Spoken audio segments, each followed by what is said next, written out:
Rwanda is on rampage. Comoros Charge continues.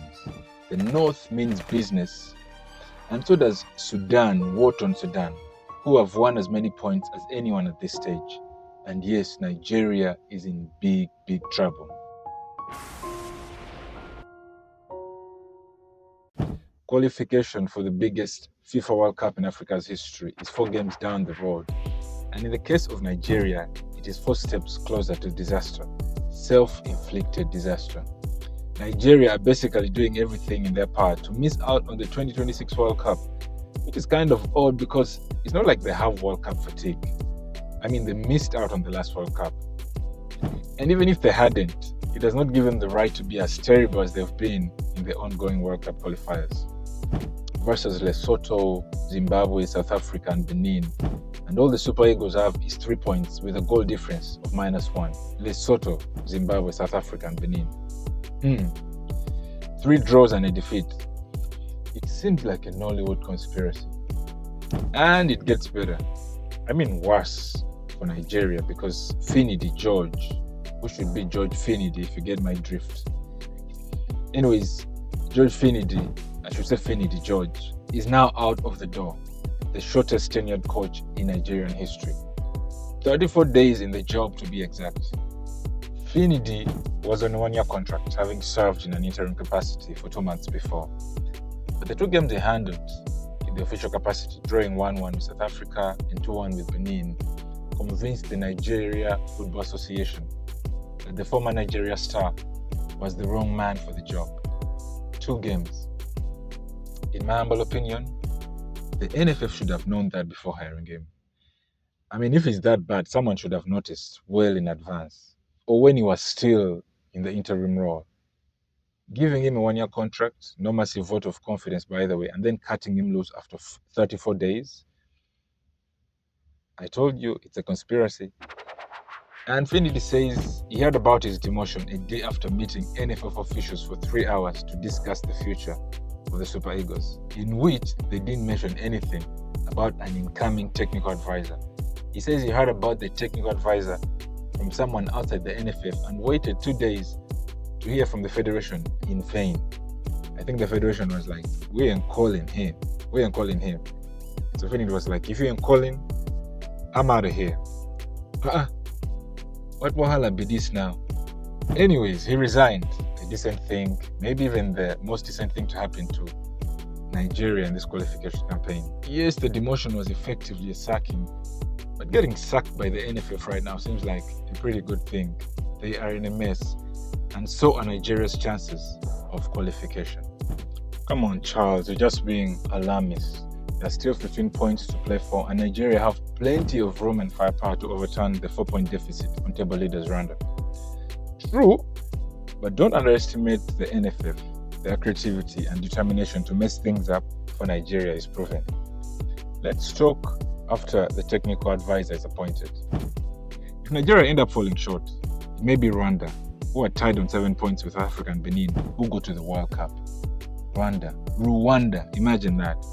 They don't have the pedigree of South Africa, who arguably have the easiest remaining fixture of anyone in Group C.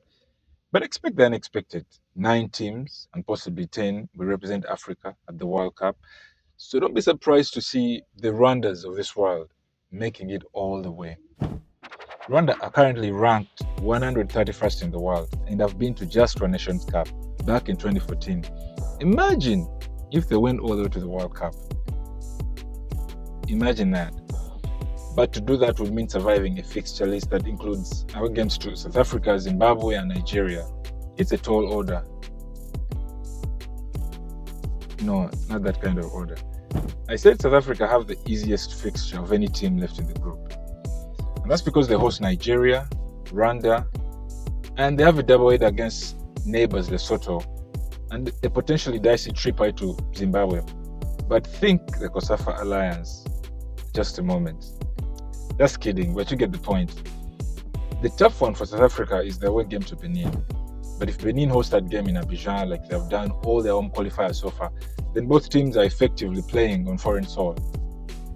Yeah, still plenty of math at this point, and frankly, it could be Benin South Africa, and maybe even Nigeria, who make it out of Group C. Who knows? Still, with 40% of the journey done, it is Rwanda who are in the driving seat. And just like the likes of Comoros and Cabo Verde, the World Cup dream for these minnows is not just a dream anymore. Comoros is top of Group I ahead of Ghana. Yes, it's only by goal difference, but that is enough to take you through if it comes down to it. Of course it is. Cabo Verde is back 1 point off table leaders Cameroon in Group D, ready to pounce. True story. Take Comoros and Cabo Verde for granted at your own peril.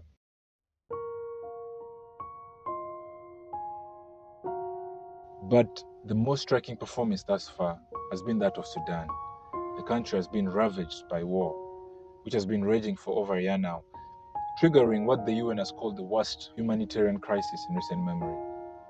But the nation's football team are leading Group B, 2 points ahead of Senegal. It's a remarkable effort from the Falcons of Jeddah, who nonetheless have to play Senegal twice and also play Togo and DRC away from home. It's going to be tough for them. Look, there's plenty more football left in the fight, but you see the pattern. Trouble is brewing for a big name or two. I'm telling you, Nigeria may not be the only giant to miss the train to the US, Canada, and Mexico.